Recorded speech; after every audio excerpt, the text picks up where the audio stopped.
This is the third and the final tape on the New Order of Barbarians. This interview by Randy Engel, director of the U.S. Coalition for Life, with Dr. Larry Dunegan, was taped on October 10th, 1991, in Pittsburgh, Pennsylvania. So I think, why don't we open up with a little bit about the man whom you are talking about on these tapes, just a little profile and a little bit about his education and particularly his relationship with the population control establishment. I think that probably was his entree into much of this information. Yeah, Dr. Day was the chairman of the Department of Pediatrics at the University of Pittsburgh from about 1959 through 64, about that period of time. And then he left the University of Pittsburgh and went to fill the position of medical director of Planned Parenthood Federation of America. And he was about 1965 to 68, about that period? Yeah, that'd be about the time, 64, 65 to about 68 or 69. And then he left there. I don't know specifically why. I did not know him intimately. We were, more than acquainted. I was a student, and he would seek lectures.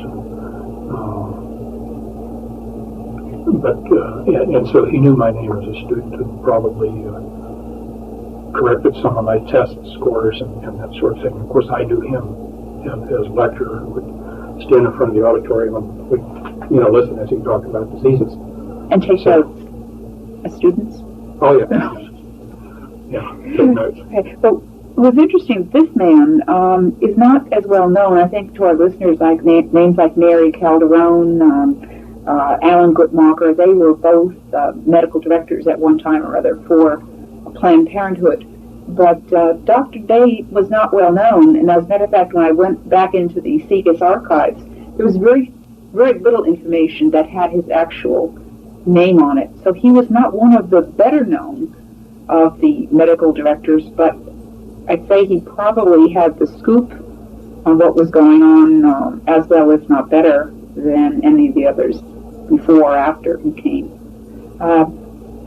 What was he doing? Can you describe the scene of this particular lecture, the approximate date, and what was the occasion, and then a little bit about the audience? Oh, yeah, this was the Pittsburgh Pediatric Society holds about 4 meetings each year where we have some speaker come in and talk about medical topic related to pediatrics. And this was our spring meeting. It's always late February or early part of March. This was in March of 1969.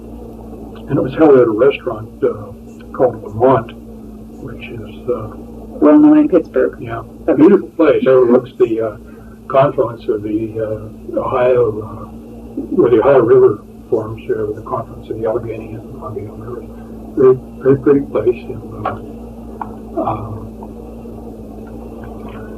In attendance, I would say somewhere in the neighborhood of 80 people. Mostly physicians? Yeah, mostly physicians, if not exclusively physicians. Predominantly pediatricians, but there would be pediatric surgeons and pediatric radiologists, other people who were involved in medical care of children, even though they might not be pediatricians as such. And the speech was given after a meal, I presume a very nice meal, and everyone was settled down and quite comfortable and quite filled and really an ideal state to absorb what was ever coming. I think that when you're listening to the tape, and he says some of the most, well, not only outrageous things, but also things that you would think a pediatrician would kind of almost jump off out of his seat out. For example, on the tapes when he mentioned the cancer cures. Now, there were probably doctors in the audience who had children, perhaps with treating a child or knowing of a child who was in need of a particular cancer cure, and to hear that they were sitting, some of these, prescriptions for or treatments for cancer were sitting over at the Rockefeller Institute, and yet, as far as I got from the tape, everyone just kind of sat there, didn't say very much. I mean, he's talking about falsifying scientific data, and everyone just kind of yawns, and How long did the speech go on? 2 hours. He spoke for over 2 hours, which was longer than most of our speakers go. And one of the interesting things, as he finished and it was getting late, he said that there's much, much more, but we could be here all night, but it's time to stop. And I think that's significant, that there was much more that we never heard. In the beginning of the presentation, I don't know whether I mentioned this on at the introduction of the first tape or not, but somewhere in the beginning of this, he said, "You will forget most or much of what I'm going to tell you tonight." And at the time, I thought, well, sure, that's true. We tend to forget. You know, somebody talks about it, you can forget a lot of what they say. But there is such a thing as the power of suggestion. And I can't say for sure, but I do wonder if this may not have been a suggestion when we were all full of a nice dinner and relaxed and listening. End of an evening? We took that suggestion and forgot, because I know a number of my colleagues who were there when I would, some years later, say, "Do you remember when Dr. Day said this, or he said that, or he said the other?" And I'd say, "Well, yeah, I kind of, is that what he said? Yeah, I kind of remember that." But most were not very impressed, which to me was surprising because, well, he used the example of cancer cures, but he said a number of things that... like doctors making too much money and... Yeah, changing the image of the doctor. You're just going to be a high-paid technician rather than a professional who exercises independent judgment on behalf of his independent patient. A number of things I thought that should have been offensive and elicited a reaction from physicians because they are physicians. I was surprised at how little reaction there was to it. And then other things that I would have expected people to react to just because they were human beings. And I think most of the people at the meeting subscribe more or less to the Judeo-Christian ethic and codes of behavior. And that was violated right and left.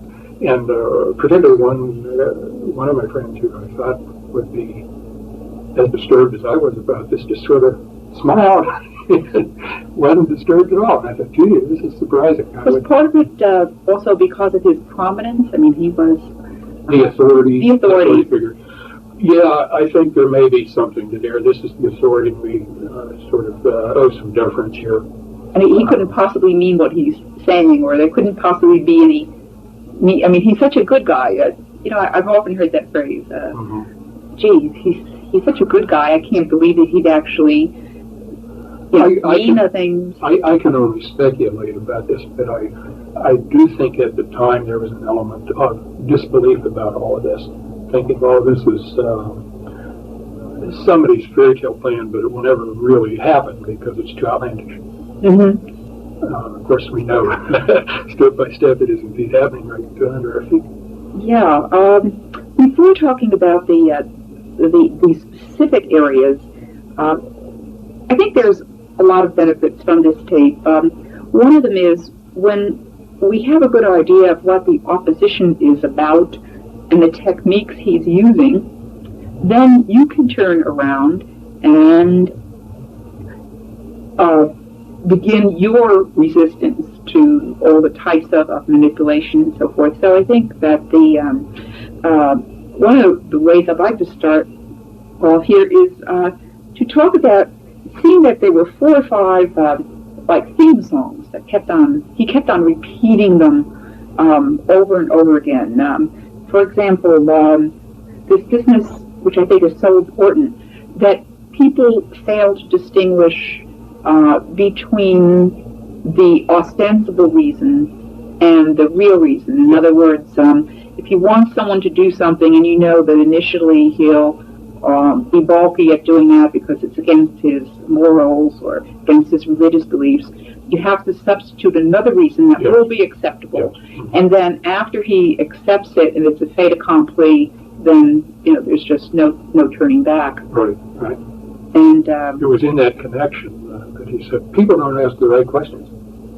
Yeah, and also too trusting. Too trusting. Yeah, yeah. And this was, as I recall, directed mostly at Americans. I had the feeling they thought Europeans maybe were skeptical and more sophisticated, but Americans are too trusting and don't ask the right questions. Well, with regard to this kind of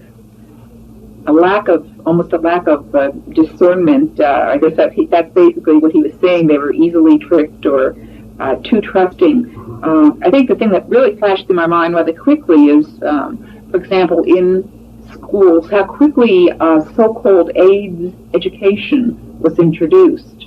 And it did amaze me because if a group stated publicly that they wanted to introduce the concept of sodomy or initiate sex earlier in children, and that was the reason given, most parents, I presume, wouldn't go for that. So you have to come up with another reason. And of course, the reason for this so-called AIDS education was to protect children from this disease. But actually, as it turns out, it's really been a great boon for the homosexual network, because through various things like Project 10, they've now have access to our children from the youngest years. These programs are going on from K through 12, and I imagine into college and beyond, so that they are reaching a tremendous segment. And speaking of children, I gathered that this speaker, he kept on making the point about, old people, they're going to go by the wayside. So I presume that the emphasis for these controllers or this New World Order is really an emphasis on youth. Would that be a... Absolutely, yes. Emphasis on youth. This was stated explicitly. People beyond a certain age, they're set in their ways, and you're not going to change them. They have values, they're going to stick to them. But you get to the youth when they're young, they're pliable, you move them in the direction you want them to go. So this is absolutely correct. They're targeting the young. They figure, you old folks that don't see it our way, you're going to be dying off, or when the time comes, we're going to get rid of you. But it's the youngsters we have to mold in the impression we want. Yeah, right. Which is common sense. I think most totalitarians have now, there's something about the homosexuality, I think, to expand on. I don't think this came out on the original tape, but there was, first of all, we're going to promote homosexuality, and secondly, we recognize that it's bizarre, abnormal behavior. But this is another element in the law of the jungle, because people are stupid enough to go along with this, aren't fit to inhabit the planet, and they'll go by the wayside. I'm not stating this precisely the way he said it, but it wasn't too far from there where there was some mention of diseases being created. And when I remember the one statement and remember the other statement, I believe that AIDS is a disease which has been created in the laboratory. And I think one purpose that AIDS serves is to get rid of the people who are so stupid as to go along with our pro-homosexual program. Let them wipe themselves out. Now it's hard for me to make clear how much of this is I'm remembering with great confidence and how much is pure speculation. But as I synthesize this, this is, I think, what happens. If you're dumb enough to be convinced by our promotion of homosexuality, you don't deserve a place, and you're going to fall by the wayside sooner or later. Right. To be rid of you. We'll select out the people who will survive, or those who are also smart enough not to be deluded by our propaganda. Mm-hmm. Does that make sense? Well, it certainly makes sense for them, and I think also this early sex initiation has the overall purpose, which I think we'll get to in depth a little later, but of the sexualization of the population. When he said on the tape, basically anything goes, I think that is what we're seeing. It's not so much that, let's say, someone may not adopt the homosexual death style for himself, but as a result of the propaganda, he certainly will be a lot more tolerant of that type of behavior too. So it's a desensitization, even for the individual who doesn't go over and accept it for himself. With the power of propaganda, you dare not be against homosexuals, otherwise you could label homophobe. You dare not be against any of our program for women, otherwise you're a male chauvinist pig.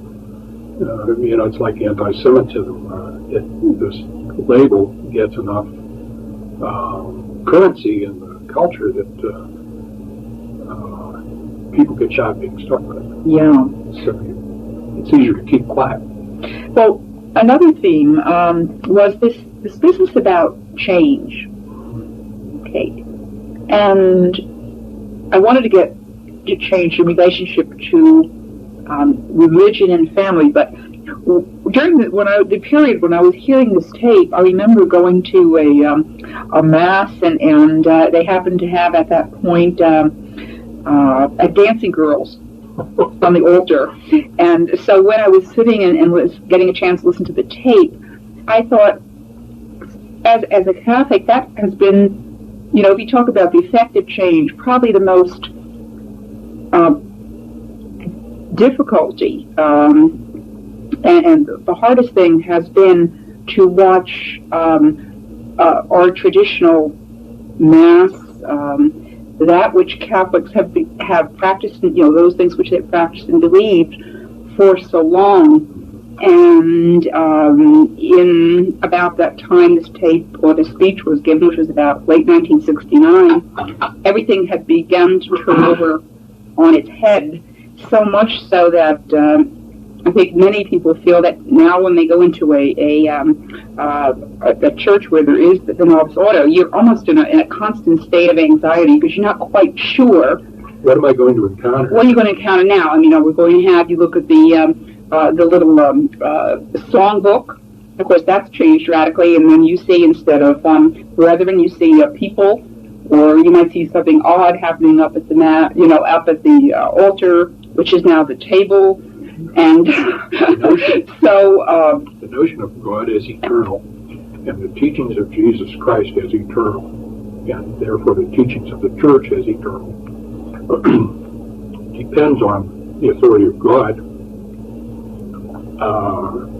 and God brings about change in God's way. What this boils down to me is these people say, no, we take the place of God. We establish what will change and what will not change. So if we say homosexuality or anything is moral today, wasn't yesterday, but it is today, we have said so, therefore it's moral. And we can change tomorrow. We can make it immoral again tomorrow. And this is the usurpation of the role of God to define what the ordinary person is supposed to believe. So the idea is that if everybody's used to change, most people aren't going to ask, well, who has decided what should be changed and how it should be changed? Most people just go along with it, like hemlines and shoe styles and that sort of thing. So it is a usurpation of the role of God. And if you read the Humanist Manifesto, somewhere early in the introductory part of it, they say human intellect is the highest good.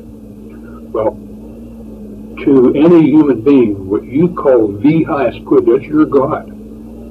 So to these people, human intellect, being the highest good, is God. And where does human intellect reside? Well, in the brain of one or more human beings. So these people, in effect, I don't think they would be so candid as to say so, but whether they know it or not, what they're saying is, I am God, we are God, because we decide what is moral today, what is moral tomorrow, what's going to be moral next year. We determine change. That's right. And of course, in a nutshell, you just explained the human potential, New Age, all the new esoteric movements that we've seen. But with regard to change, he seemed to acknowledge that there were a couple of entities which traditionally blocked this change and therefore made people resistant to constant manipulation. Mm-hmm. And of course, one of those is the family. Yes. And that would include the family, grandmothers, grandfathers, or ethnic background, and so forth. And I guess I was impressed by everything he seemed to mention, whether it was economics, whether it was music, had the overall effect of diminishing the family and enhancing the power of the state. Right. Yeah. That was just a constant theme. And therefore, when we're evaluating things, I think one of the things we should generally say to ourselves is, what effect does that have on family life and the family? And I think if every congressman or senator asked that question, we probably wouldn't have much action up on Capitol Hill, because almost everything coming down the pike has a fact of, disavowing, hurting the family life, and enhancing and expanding the power of government. It has an ostensible purpose, and then it has a real purpose. Yeah, and as a so-called helping professional, your ability to say that is really interesting. On that, the other, of course, factor is this whole factor of religion, and he was talking about basically a religion without dogma, religion that would have a little bit from all the other traditional religions, so no one would really feel uncomfortable. But actually, as he said rather condescendingly, some people need this, and if they need it, well, we'll manufacture something that they need. But of course, it can't be anything that would declare anything that they were moral absolutes or the natural law, which mean that the main target of this group of controllers, of course, was and is the Roman Catholic Church. Yeah. And he mentioned the Roman Catholic Church specifically. Religion is important because it is eternal, and we, people who would follow the church, will not buy our rules about change. But if we make our own religion, we define what is religion, then we can change it as suits us.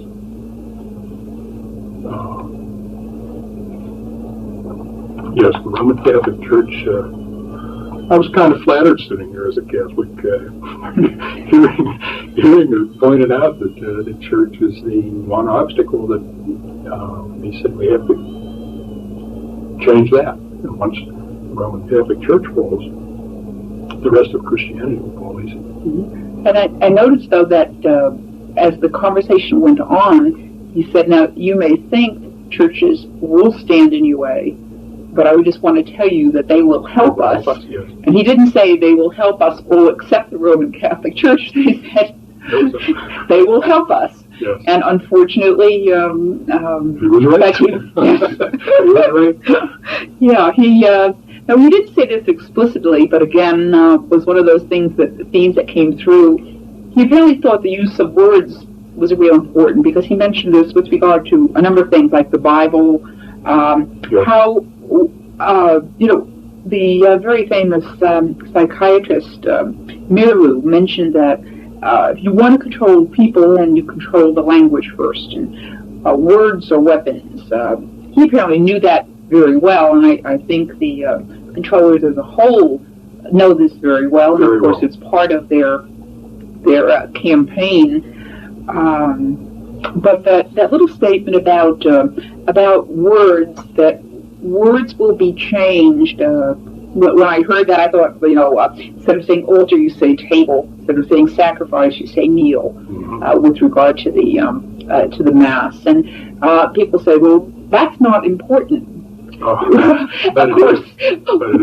course, what you end up with, of course, is you really know that that's very important. Otherwise, why would they bother to change it? Exactly. Why go through all this rigmarole of if it wasn't important? It's obviously important for them because they know with changing the words, you change ideas. They're a lot of effort and time to change it, and they're not exerting their effort on things that are unimportant. So, yes, you're absolutely right. The priest is the presider. He no longer has the role.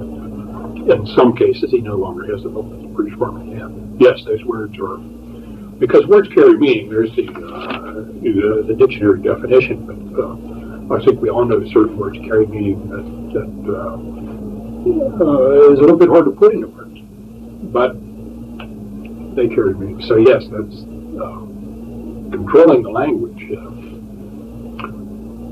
You think in your language. You think yourself in English or Spanish or whatever languages you're familiar with. But when you think, you talk to yourself, and you talk to yourself in words, just the way you talk to other people. That's right. And if you control the language with which one person speaks to himself or one person speaks to another, you've gone a long way toward controlling what that person is able, what he's capable of thinking. And that has both an inclusionary and an exclusionary component to it. You set the tone with... Take the word gay, for example. Take the word gay.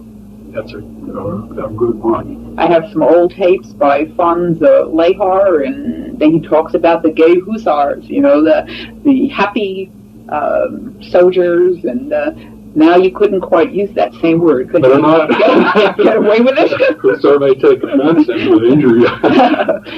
But again, the word homosexual, sodomite, has been replaced with the term gay. It represents an ideology, not only a word. And when you use it, it's tacit to saying, yes, I accept what your interpretation of this is. And they probably had a committee working for months to pick out which word they were going to use. And gay carries a connotation which, first of all, is inaccurate. Most homosexuals are not at all gay. They tend to be pretty unhappy people. Yes. Despite all the publicity telling them that they can and should feel comfortable what they're doing, most of them deep down inside don't accept have a conscience which says otherwise. Yeah. And homophobia and others. Yes, but one can hardly wait. I suppose they're going to come up with a sadophobia for those who have a hang-up with sadomasochism, and they'll have a pedophobia for those who have difficulties with being a pedophile. We can just look forward to this type of thing. I guess we can look forward to them to the extent that we permit ourselves to permit the opposition to have access to the brain. And to dictate the terms we use. Sex education is not education. That's right. It's conditioning, and we should never use the term sex education. It's a misnomer. If they control the vocabulary, then they control the way we can think and the way we can express ideas among ourselves and to anybody. But sex conditioning, sex initiation is much more accurate, and we should insist on that. We should never use terms homophobia and gay. Homosexual is homosexual. It's not at all gay. That's right. In fact, we're going to have to probably do some homework. I know probably all the popular movements in the United States, probably I'd say the pro-life movement is probably the most sensitive to words. I remember when I was sitting down and listening, talking about media events and access to the brain. I remember that the first speech that Bush gave, in which he talked about the New World Order. And I remember jumping halfway off my seat. The term that here he is, the president, he's saying New World Order as if it was, something everyone knew about. And someone looking across the room said, I heard that. What did he say? What did he say? He said, well, he said New World Order. And, well, what does that mean? Why is that extraordinary? But anyway, so one of the things, I think, one of the weapons that we have against the controllers is the knowledge that if we can cut off his access to our mind, then we have a shot at escaping being manipulated, if not totally, at least escape a good portion of the manipulation. Do you remember one of the books on Chinese POWs pointed out that some of their survivors, in order to not be brainwashed, broke their eardrums And in that way, they were unable to hear, and being unable to hear, the enemy could not have access to their brain, and therefore they were able to survive where others did not. Yes. And in our popular culture here, we have a number of things, TV and radio primarily, that are the constant means by which the opposition has access to our brain and to our children's brain. So I think one of the logical conclusions, and one of the very common sense conclusions, is if you don't want the enemy to have access, you have to cut off the lines of access, which would be in homes is simply to either eliminate altogether or control by other forms. Take the networks out the way. They say, you don't want to watch our programming? Turn it off. And we should. We should say, yeah, you're right, and turn it off. And let the advertisers spend their money on an audience that isn't there.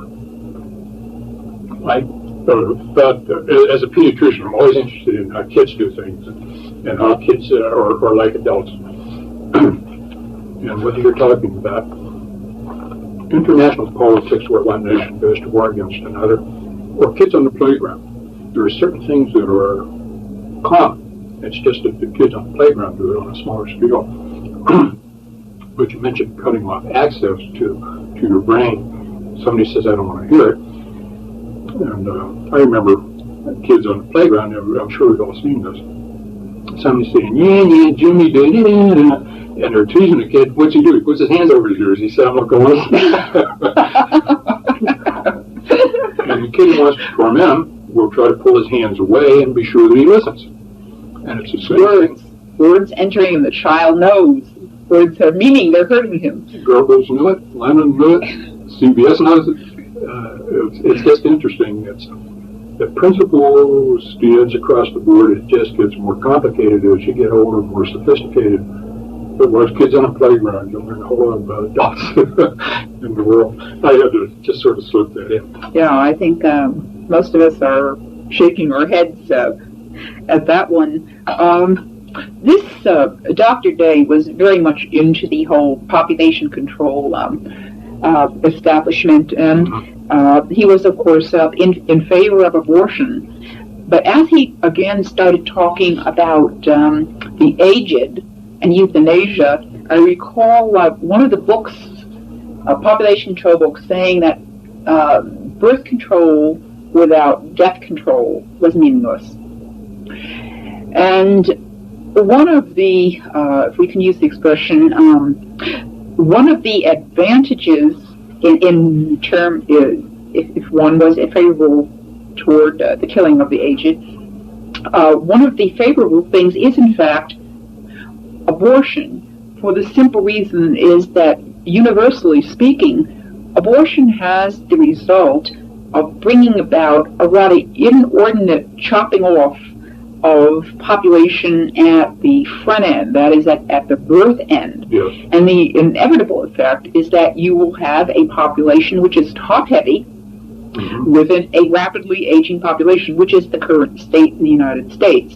So inevitably, if you are going to go about killing the young, especially at the pace we seem to have adopted ourselves to in this country, then invariably you're going to have to do something about all those aging populations, because the few children who are born, after all, they cannot be expected to carry this tremendous burden of all these people. So you're cutting one end. That's right. And therefore, inevitably, as you pointed out on the tape, he was saying, well, these few young people who were permitted to be born will really feel this inevitable burden on them, and so they'll be more desensitized.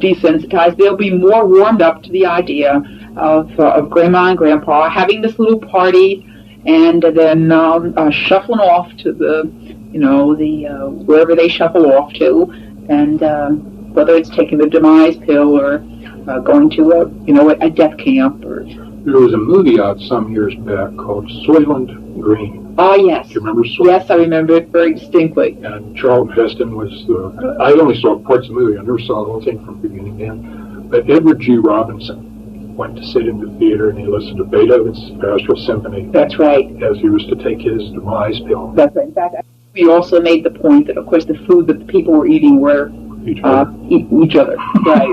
Just, and, there's, but that's, as he said, as long as it's done with dignity and humanely, putting away your horse, which is... It's a little bit like pornography. Years back, when kids would come across pornography, it was always poor photography and cheap paper. And Playboy came out with the glossy pages and it was really good photography. So then pornography, it's no longer cheap, it's respectable. We went to a movie at the Pittsburgh Playhouse. I took my son along. The movie was the Manchurian Candidate. But the thing... I remember the movie. Do you remember the movie? Yes, I did. Mm-hmm. Well, during the previews then of other things that were going to come, it was a movie, whose title I don't remember, but it was well photographed in Technicolor with classical music in the background, and it was a pornographic movie. And I remember saying, well, if you have a guitar, then it's pornography. But if you have classical music, that converts it into art. But it was pornography. So, just another example of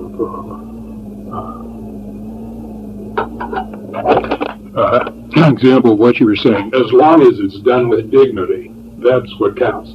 So if you kill somebody with dignity, it's okay. If you have pornography with dignity, classical music, then it's all right. Yeah. That was the point I was trying to... There were, again, talking about the family.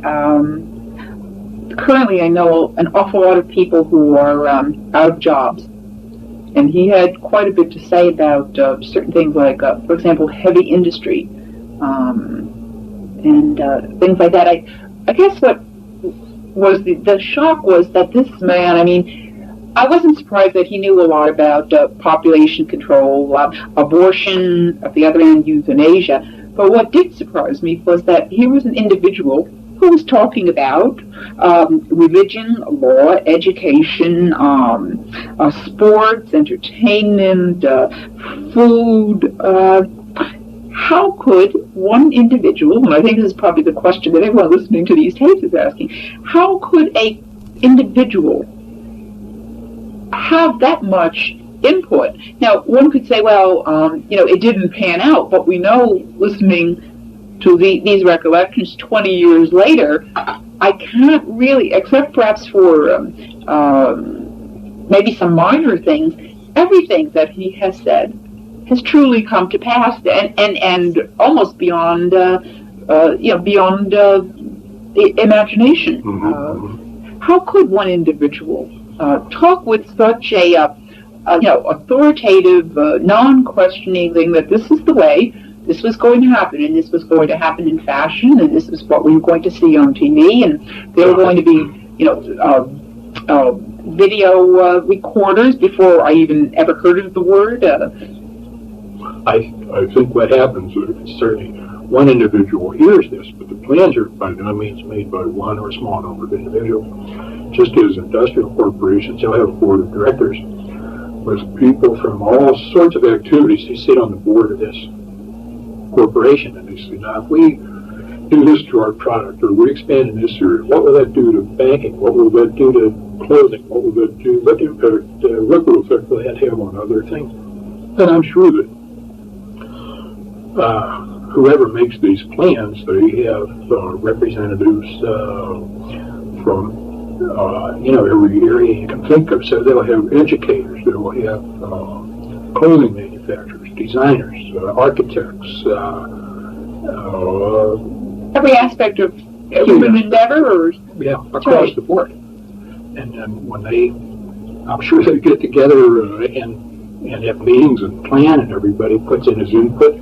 Just the way a military operation goes. Mm-hmm. What will the Navy do? Will they bombard the shore? What will the Air Force do? Will they come in with air cover? What will the infantry do? It's the same thing. These people, when they plan, they don't miss a trick. They have experts in every field. They say, now if we do this, that, and the other, John, what will that do to your operation? And John will be in a position to feedback, well, here's what I think would happen. So it certainly covers a broad range of people, and for one individual to be able to say all of this in the 2 hours that he spoke to us really tells us that he was privy to a lot of information. And that's right. He must have been sitting in one of those boardrooms at least some point, and I think perhaps not at the highest level from his position, but enough because anyone in the population control movement would be associated with names of foundations, powerful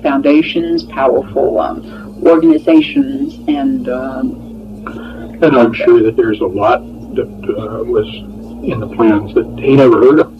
He wasn't a 4-star general in this outfit. So that's right. He wouldn't be on the whole story. Well, it's too bad he couldn't have talked for 6 hours instead of 2. We might have had a lot more information. There was another aspect that I found fascinating in listening to this. This whole aspect of privacy. He mentioned that as the private homes went by, we would have individuals, non-family members, perhaps sharing our apartments. As I understand, is becoming more popular out in California. Of course, California and New York being the borders, the coast states, were they? And therefore the port. That's right, port cities that bring in things so that they can eventually work their way to Middle America. And but this business about privacy, when he was talking about, for example, the area of sex, he made some strange remarks. Who is public knowledge. But the planners won't be that open about their own lives. They'll reserve their privacy. It's for the rest of us. Yes, just like they're listening to concerts and operas, but for the mass media, they're pumping in the hard rock and all those types of things. That was another fascinating thing. For example, and I know this has come to pass, because I deal with a lot of young people, but young people have their own radio stations for their music, and adults have their own, and never the twain shall meet. Right. And when they do, there's usually a clash between the older generation and the younger. And I think the same is probably true with a lot of the classical movies. And again, I can't remember when I was growing up and my dad had the radio on. I think the music was kind of a general music that, there wasn't, I didn't say to my dad, I don't like that music, turn on to another station. Whereas now there is a fabricated generational gap, which again puts the family at the disadvantage. And it creates conflict in the family, which is one of the spin-off benefits to them. If you're constantly fussing at your kids, you don't like what they're playing, and they're focusing on you, they don't like what you're playing. That does things to the bonds of affection that you would like to be nurturing them. So they're, yeah. And speaking of family, again, one of the things then it would appear for any resistance movement for the population controllers would probably be based on families strengthening themselves in a number of ways. One of them being to make sure that children know about Grandma and Grandpa and where did they come from, and developing a whole, getting out the family albums and making sure that children know they have roots, first of all, and secondly, that their family is stable. One father, one mother, with children, with grandfathers, and so forth. They're harder and harder to find. Yeah, but those of us who have them should hold on to them. And so, toward the end of the tape, there was a reference to how, or at the time when everything would be coming together, how this New World Order would be introduced to a population which, at this point, I think they would have assumed would have been more than acceptable to it. How is this put? I mean, we're just going to wake up one morning and the changes will be there, or what did he think about that? Right. It was presented in what must be an oversimplified fashion. So with some qualifications, here's the recollection I have of it. In the winter, and there was importance to the winter, on a weekend, like on a Friday, an announcement would be made that this was in place, or about to be in place.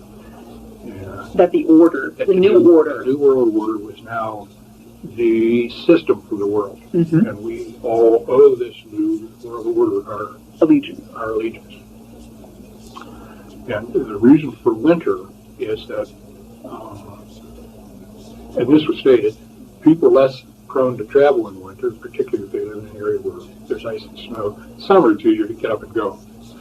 And the reason for weekend is people who would have questions about this, Saturday and Sunday everything's closed, and they would not have an opportunity to raise questions and file a protest and say, no.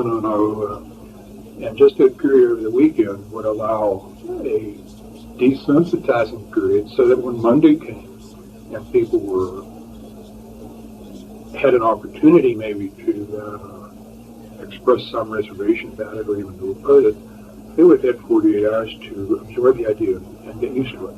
Cooling off period, yeah. Right. Or a heating up period, depending on one's frame of mind. What about those who decided they didn't want to go along? Somewhere in there it was that because this is a new authority, and it represents a change then from where your allegiance was presumed to be, people would be called upon to publicly acknowledge their allegiance to this new authority. And this would mean that you had to sign an agreement or in some public way acknowledge that you accepted this, you offered your allegiance to this new authority, you accepted its legitimacy. And there were two impressions I carried away if you didn't. And I'm not sure whether the two impressions are necessarily mutually exclusive because this wasn't explored in great detail. One of them was that you would simply have nowhere to go. If you don't sign up, then you can't get any electric impulses in your banking account, and you won't have any electric impulses with which to pay your rent or your mortgage or your food. And when your electric impulses are gone, then you have no means of livelihood. Could you get these things from other people, or would that be, in other words, let's say if you had a sympathetic family, I mean, what? But no, you could not, because the housing authority would keep close tabs on who was inhabiting any domicile, any house, any apartment, any condominium, and so the housing authority would be sure that everybody who lived there was authorized to live there. Could I get some food? And food, your expenditures through electronic surveillance would be pretty tightly watched, so that if you were spending too much money at the supermarket, somebody would pick us up and say, how come? What are you doing all that food? You don't look that fat.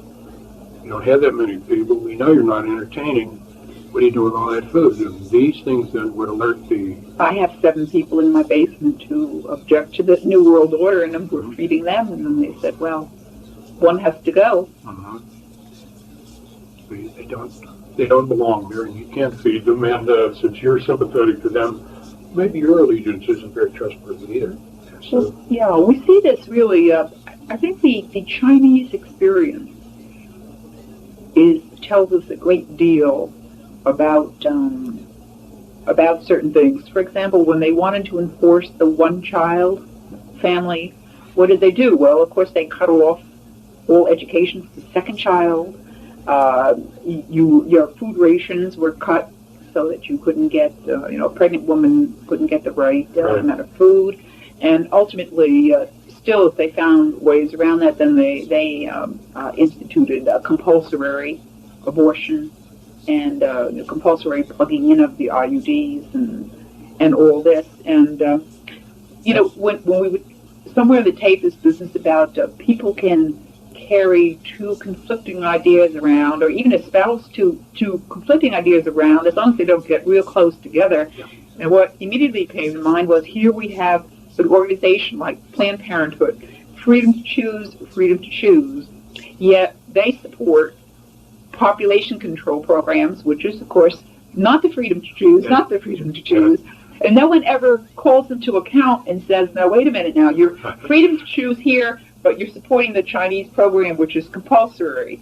And I remember a statement from the late Alan Guttmacher, one of the medical directors of Planned Parenthood, and he said, well, if people limit their families and do basically what we say, we'll fine. But if we need compulsory population control, we're going to have it. Anyway, I was just curious as to what would happen with people who wouldn't go along, and particularly that point about there wouldn't be any martyrs. And that was significant because I can recall, having watched some movies about the Third Reich, that many times they would come late in the evening and people would be taken from their homes. But neighbors would never then ask, where did they go? Mm-hmm. They knew where they went. Solzhenitsyn also mentions that in the Gulag Archipelago. Does he? Yeah. And I think this is very similar to what we would see. People would just disappear, and you would not ask because it might endanger yourself or your family. Yeah. But you would know where they went. If you ask questions, you draw attention to yourself, and then you might follow them to where they went. That's so right. Mind your own business and step over the starving man on the street who didn't go along. He didn't go into detail about, precisely how this would come about, but it's not too hard to imagine. In the past, the Nazis came, the communists came in the middle of the night, and people just disappeared. And one simple way to do this is if you're cut off from all economic support, so you have no place to live and nowhere to eat. We already see a lot of this now. I just had a man in the office this morning talking about Eunice Child seeing people living in boxes downtown Pittsburgh today. These homeless guys living in boxes. Well, when the New World Order's here and you're living in a box, we can't have people littering like trash. Yeah. So you come around with the wagon and you pick them up. The frame of mind as you're growing up and formed is that human value resides in being productive. You have to have a prestigious position, or at least perform something useful. Make a contribution. And a truck comes by to pick up some guy who's living in a box and he's not making any contribution. Who's going to get excited about it? He's subhuman. He's a fetus. He's a zygote. He's a derelict. Fetuses and zygotes and derelicts all are the same animal. So what do you do? Dispose of them. Who gets excited about it? You mentioned animal. I recall that when the Chinese communists came into power, one of the first things that they taught in schools was not any thoughts about specific political ideology, but evolution, that man was just an animal. Mm-hmm. And if man is just an animal, then we won't mind being herds and having masters who keep tabs on the animals. And we're one big ant colony, and we've got someone to direct traffic. And and speaking of traffic, getting back to, we talked about the aged, and again, people hearing this tape, it's phenomenal how many times the things on this tape will hit you.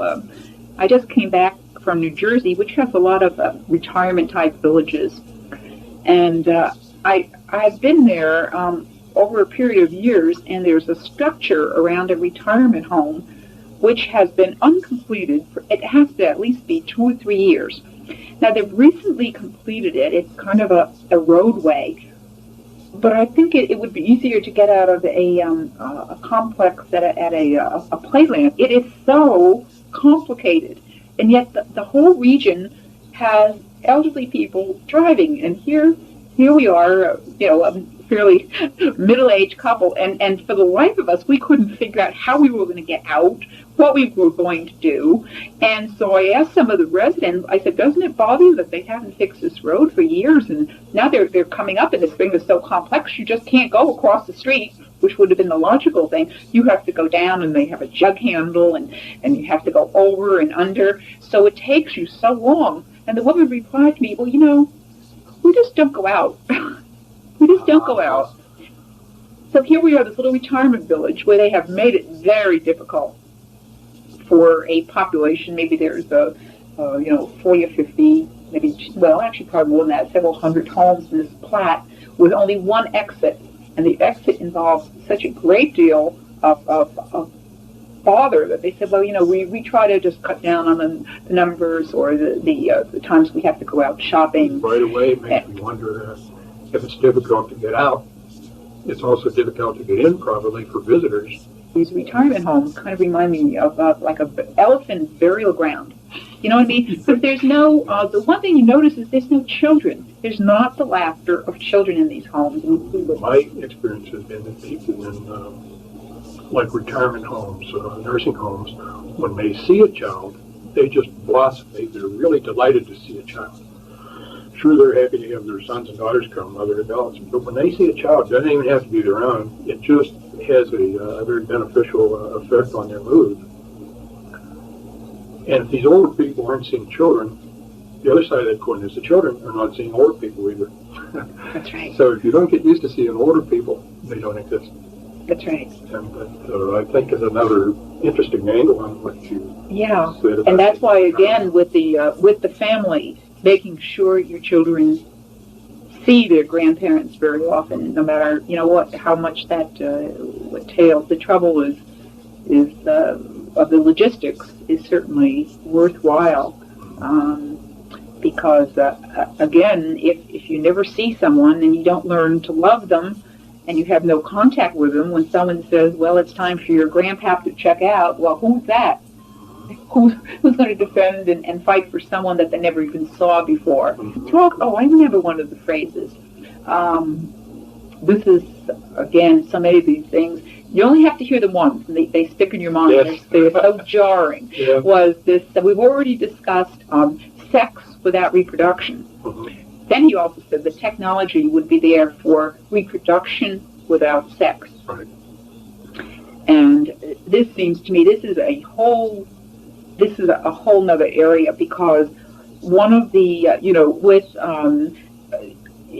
again, contradictory things occurring, because you would think, well, if a land is so-called overpopulated, then you would want to diminish sexual activity, or, you'd want to get rid of pornography, you want to get everything that was sexually stimulating. But no, it's just the contrary. You want to increase sexual activity, but only insofar as it doesn't lead to reproduction. Right. That was the message, right? That leads, and this is my own extension, he didn't say that, but that leads to slavery, because if you become enslaved to your gratification, whether it's sex, food, or whatever, then you're more easily controlled, which is one of the reasons the celibate priesthood is so important, and so many priests don't even understand that. But if you're addicted to sex, if sex is just divorced from reproduction, sex is something that you do for gratification only. I won't try to parallel with food, because you can't go without food. Then you can be more easily controlled by the availability or the removal of the availability of sex. So that can become an enslaving feature. Now, reproduction without sex, what you would get then is a product which has all the desirable attributes of a human being without any claim to human rights. The way we do it now, you say, well, you're human because you have a father and a mother, and you have a grandfather and Uncle Fred and a family, so you're a human being, you have human rights. But if your father was a petri dish and your mother was a dust tube, how can you lay claim to human rights? Not too much warmth there, is there? You owe your existence to the laboratory, which conveys to you no human rights. And there's no God, so you can't go for any God-given human rights. So you're an ideal slave. You have all the attributes of a human being, but you don't have any claim on rights. Mm-hmm. Well, in Brave New World, if you remember, they had the caste system, the alphas, the omegas, and so forth. Yeah. And the lowest caste, the way they brought about the different caste systems was that in the decanting room or the birthing rooms, the individual who was to be, let's say, to do menial labor or slave labor, work in the mines, they received just a little bit of oxygen to the brain, so that they learned to love their slavery, and they were very happy because they didn't know any better. They didn't have the brains or the wherewithal to do things. But of course, the higher in the caste you got, the more oxygen was given to your brain. So we actually had a group of sub-human beings, who would be at the as you say, slaves essentially, and but they would love their slavery. Mm-hmm. See, in the past, slaves probably haven't loved their slavery very much. No. But in this case, we have this technology which will make people love their slavery. And each caste loved being what they were in Brave New World. Yeah. And any of our listeners who hasn't read that recently, I think you read it recently again, didn't you? Yeah. Or read it for the first time? Yeah, I read it. It's phenomenal, isn't it? Yeah. I don't remember... you may remember the wording of the slogan that was about the Nazi concentration camps, something about work is peace and work is happiness. I don't remember whether it was Buchenwald or Auschwitz or one of them that had this sign about it. Mm-hmm. My recollection of the words is imprecise, but the idea is what counts. And here's Huxley writing Brave New World, saying basically the same thing before Hitler even was in power. Oh, yeah. So Huxley knew something, didn't he? Yeah, well, of course, he came from a family that probably contributed, at least in part, to this New World Order. A number of the English authors, H.G. Wells, there are a number of books from that period, and I think also from those associations who highlighted at least concepts of what was coming down the path. And when rereading, I read Brave New World when I was in high school, and reading it 30 years later. I can remember reading it in high school. I thought, boy, is this fantasy land? Reading it 30 years later, and I said, this is scary. This is reality. This is too close for comfort. Yeah, and then after I thought about it, I wasn't sure whether Huxley wrote it. There seems to be some type of the similar thinking between his writings and then this talk given by Dr. Day, because you get a kind of a mixed message in Brave New World that these things are not really quite good. It would be better if man still had a sense of humor, if he still had a sense of privacy, if certain things, the family still existed, but it's inevitable. They're going to go. Too bad. I feel a little sorry about that, a little sentiment, but the new order has to come in, and we're going to have to make room for it. And I got that same impression from the things that have been said about this day tape. There seemed to be he wasn't real happy about some of the things, but then, they're going to occur anyway, and make it easier on yourself. The easier more to accept it, the easier it's going to be for everyone around. And I'm kind of doing you a favor, you physicians out there this evening. I'm going to make it easier for you by telling you in advance what's coming, and you can make your own adjustments. Somewhere in Scripture, I think it's after the flood, God said, I will write my law on men's hearts. And I feel the same parallel that you do between Dr. Day's reaction to what he was exposed to and seeming not totally accepting of this, And Huxley seeming not totally accepting of what he wrote down, but both saying, well, there's a certain inevitability to all of this, and so, let's try to talk about the best parts of it. It's going to be good for people. Technology will be better. Quality of life will be better. So you live a few years shorter. But they both do seem to send out messages of not buying the whole package. And I think and maybe wishing some people would ask more questions. This business. Well, many.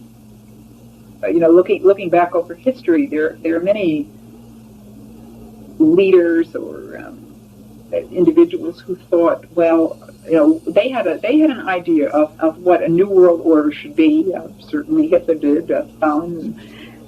But what was lacking during these periods is that they lacked the technology to carry many of the things out. Surveillance, constant monitoring. But in the so-called New World Order, it's going to be very difficult to escape because technology will provide those means which had been lacking those totalitarian-minded individuals from years ago, right? I can't remember on the original tapes, did I mention the phrase where he said, this time we're going to do it right? No, you didn't. Oh, okay. There are so many details to get in, but that's... When he mentioned bringing in the New World Order, he said, this time we're going to do it right. And right away I'm wondering... What do you mean, this time? I mean, this time. Have we done it before? What? And there's no explicit explanation of that, but I think it's fairly easy to infer that previous efforts had to do with the Third Reich and communism and... everything going back to the French Revolution, that was it. So, and your point about the technology is critical with computers and all means of exchange being controlled by electronic impulses. Nobody has any wealth. You own nothing of value except access to electronic impulses, which are beyond your own control.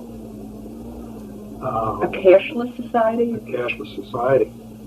So when your reward for working is so many impulses on the computer, and then you go to checkout or the furniture store or clothing store and you buy and you, in exchange, you give so many electronic impulses. The only claim you have is to these impulses, and the people that run the system can be overtaken as they choose. Up until this time, there was no way the statement in the book of Revelation that said, no man can buy or sell unless he has a market of beast. There's no way that could be enforced. People say, hey, I'll trade a bushel of tomatoes for a bushel of wheat. If you ride my kids to school, I'll give you 6 ears of corn. Mm-hmm. Or bartering, right. And even not going necessarily to that, maybe there was always gold and silver and other forms of money that were even better than bartering. But with this cashless society, this is the first time, I believe, in the history of the human race, where the entire population of the world can be controlled economically so that somebody can say, I know I'm pushing the right buttons, I know how much credit you have electronically, I know where you spend your money electronically, and you cannot buy, you cannot sell unless you get on my computer. Right now you have a half a dozen credit cards in your pocket, but pretty soon they'll be narrowed into one credit card, and then when the ostensible reason is people lose their credit cards, and we have to get rid of that and put the implant in. That's right. And where can you put the implant? On your hand or on your forehead? Where it has to be accessible to the scanner. So your right hand to your forehead. Speaking of scanner, when we had the TV war, the Gulf War, and the first war, you just sit there and 24 hours a day, just like being on the battlefield there. But there was several points made about the advances in technology and how they could spot just one little individual down in, they could they used the constant reference to pinpoint. They could pinpoint. Well, I imagine that with these, the the different technologies, they could also pinpoint a couple of renegades in the New World Order. I mean, what was the technology which was applicable to a so-called enemy can also be applicable to this controlling the order. Exactly. It's infrared stuff that is. I'm sort of amateurish about this, but any heat source, like a deer or a human being, a renegade, can be picked up by an infrared scanner, and you get sort of an outline of whether it's a deer or a sheep or whatever. My first hearing about them was in the Vietnam War, where our troops used them to detect the enemy. Now that's 20-some years ago, so they're probably even more sophisticated now than they were then. But with this kind of surveillance, it'd be pretty hard for anybody to escape and say, well, I'm just going to go off into the mountains and be a hermit and escape the New World Order. I can shoot deer and eat berries and survive. And I've got a wife who's pretty sturdy, and she'll be able to survive, and we'll do what the Indians did before Columbus got here, and we'll all survive. The New World Order say, no, you won't, because we're going to find you. Yeah, well, even in Brave New World, they had a group of people who still lived as a family, and the women breastfed, and of course they were called the savages. Yeah. Remember those? Yeah. But we won't have any savages. We'll cultured, we'll be thin, and our teeth will be straight. And something also that was mentioned, forests could, and if necessary, would be leveled or burned. Now this comes out of this overall movement about Goddess Mother Earth and how we have to protect the ecology. Oh yes, the environmental movement, right. But the environmental ostensible movement. Stuff's all expendable. If we want to get somebody who's trying to get away, we'll burn down the whole forest, we'll find them. That was stated, that deforestation would and could be brought about if necessary to be sure that nobody gets outside the control of the system. Well, we're just about drawing to a close here. How did you feel after, well, let's see, it's been about, 22 years now since that original lecture, and it probably isn't a day that goes by, at least since I've heard the tapes, that I don't think about the things that this Dr. Day said. You get constant reminders. Not a day goes by. Something doesn't say, that reminds me of such and such, whether it's surveillance or security, somebody selling a security system, house for me. Or clothing. Or I opened up a toy catalog the other day, and I noticed that there didn't happen to be any baby dolls in the toy catalog. Of course, going back to the idea we don't want little girls to be thinking about babies. They only had one little doll, and it was kind of an adult doll, and nothing that would raise anyone's maternal instinct there. Well, Doc, what's the prognosis? Well, left to man alone, I think the technology is already here,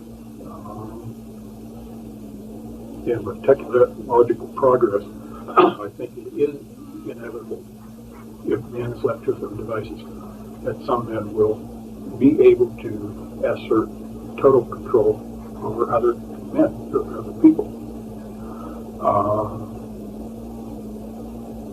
Man left to his own devices, the tendency is in groups like this then for internal dissension to arise, where the leaders would be at each other's throats too, each saying, "No, I'm more powerful than you. I deserve more than you." Who will control the controllers? Yeah, they would battle themselves, I think, so that they would create, the seeds of their own destruction while they're creating the system.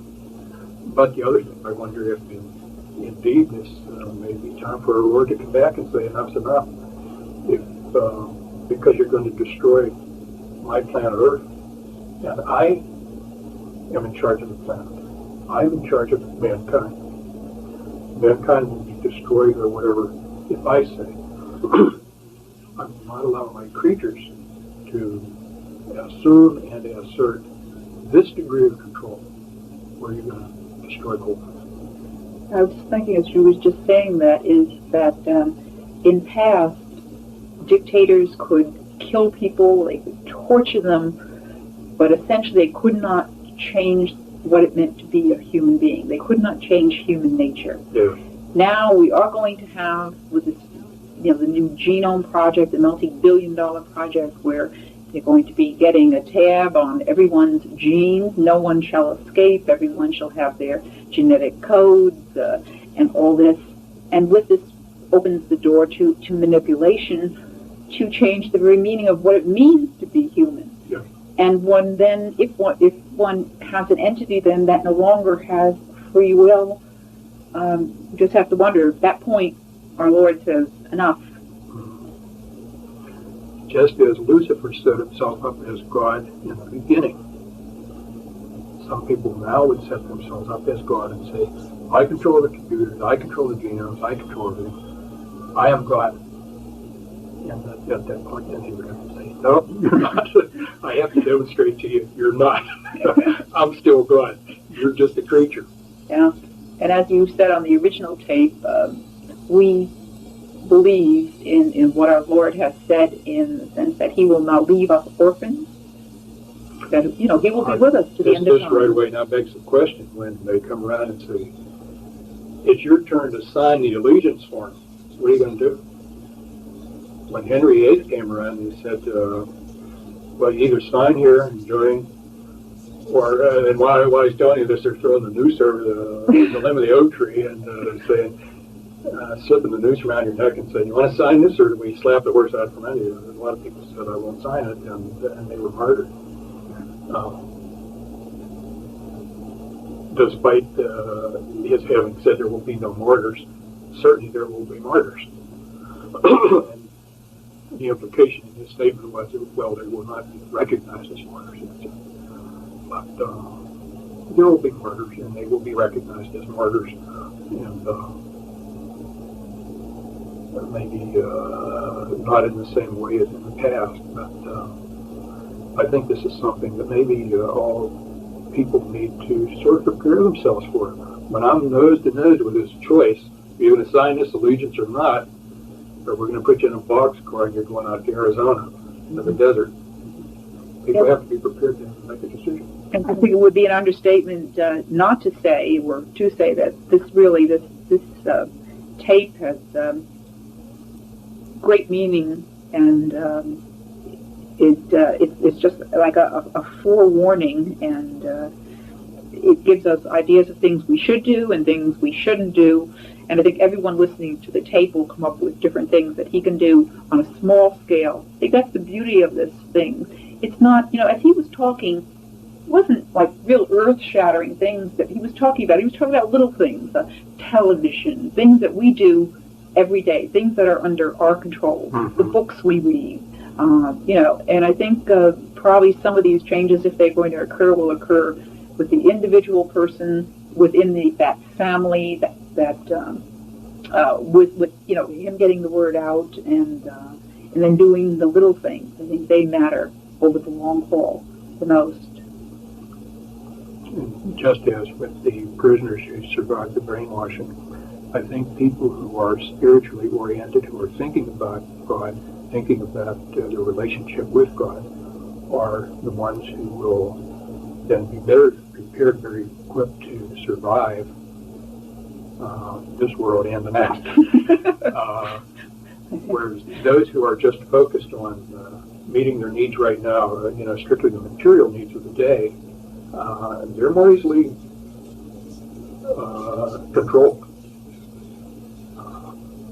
Under the threat of losing your comfort, or losing your food, or losing your head, or whatever, certainly some people are going to yield, and those who I think will survive, and I really mean in both this life and the next, they're going to be the ones who are going to have to be prepared, because it's my belief, when the time comes to make the decision, you're going to sign on it, or you're not going to sign on it. It's too late to begin the preparation and start saying, well, let me think about this. You won't have time to think about it.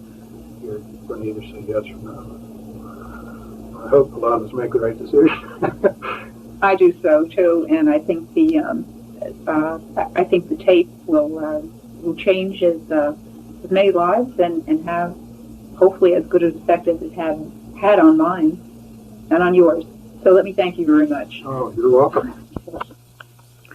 For further information, please contact the U.S. Coalition for Life, Box 315, Export, Pennsylvania, 15632. Your comments and criticisms and any other information which you might have regarding this tape will be most welcome.